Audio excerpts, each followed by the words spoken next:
ആർഎസ്എസുകാർ കൊലപ്പെടുത്തിയ ഡിവൈഎഫ്ഐ പ്രവർത്തകൻ റിജിത്തിനും അമ്മയും സഹോദരിയും ഉണ്ടെന്ന് സിപിഐഎം കേന്ദ്ര കമ്മിറ്റി അംഗം ഇ.പി. ജയരാജൻ. ആർഎസ്എസും കോൺഗ്രസും നടത്തുന്ന അതിക്രമങ്ങൾ മാധ്യമങ്ങൾ കണ്ടില്ലെന്ന് നടിക്കുന്നു. റിജിത്ത് വധക്കേസിൽ വിധി വന്നതിന് പിന്നാലെ റിജിത്തിന്റെ കുടുംബാംഗങ്ങളെ സന്ദർശിച്ച ശേഷമായിരുന്നു ഇ.പി. ജയരാജന്റെ പ്രതികരണം. കണ്ണൂർ കണ്ണപുരത്തെ വീട്ടിലെത്തിയാണ് ഇ.പി. ജയരാജൻ റിജിത്തിന്റെ കുടുംബാംഗങ്ങളെ കണ്ടത്. റിജിത്ത് വധക്കേസിൽ ആർഎസ്എസ് പ്രവർത്തകർ കുറ്റക്കാരാണെന്ന് കോടതി വിധിച്ചതിന് പിന്നാലെയായിരുന്നു ഇ.പിയുടെ സന്ദർശനം. ദുഃഖം വളരെ വലുതാണെന്ന് എല്ലാവർക്കും അറിയാം. റിജിത്തിന്റെ കൊലപാതകത്തിലൂടെ ഒരു കുടുംബത്തെയാണ് ആർഎസ്എസ് അനാഥമാക്കിയതെന്ന് അദ്ദേഹം പറഞ്ഞു.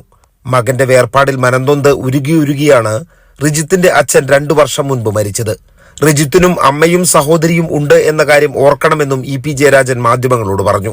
റിജിത്തിന്റെ വേർപാടിൽ ഒരു കുടുംബം തന്നെ അനാഥമായി, ഒരു പ്രദേശത്തിലെ ജനങ്ങളുടെ പ്രതീക്ഷ തന്നെ ഇല്ലാതായി. കോടതി ആർഎസ്എസ് ബി.ജെ.പിക്കാർ കുറ്റക്കാരാണെന്ന് കോടതി കണ്ടെത്തിയിട്ടുണ്ട്. തൻ്റെ മകൻ്റെ വേർപാടിൽ വേദനിച്ച്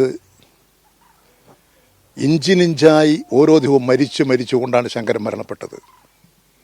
ഇതൊന്നും മരണമല്ലേ? പലർക്കും ഇടതുപക്ഷ വിരുദ്ധ മനോഭാവം ഉണ്ടാവും.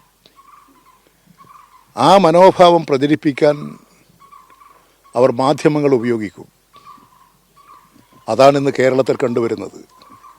വയനാട്ടിലെ DCC ട്രഷററുടെയും മകന്റേതും ഇരട്ടക്കൊലപാതകം തന്നെയാണെന്നും വെട്ടുനോക്കി നടക്കുന്നവർ ഇതേക്കുറിച്ച് പറയുന്നില്ലെന്നും ഇ.പി. ജയരാജൻ ചൂണ്ടിക്കാട്ടി. Kalliasseri MLA M. വിജിനും റിജിത്തിന്റെ കുടുംബത്തെ സന്ദർശിച്ചു. കൈരളി ന്യൂസ്, കണ്ണൂർ.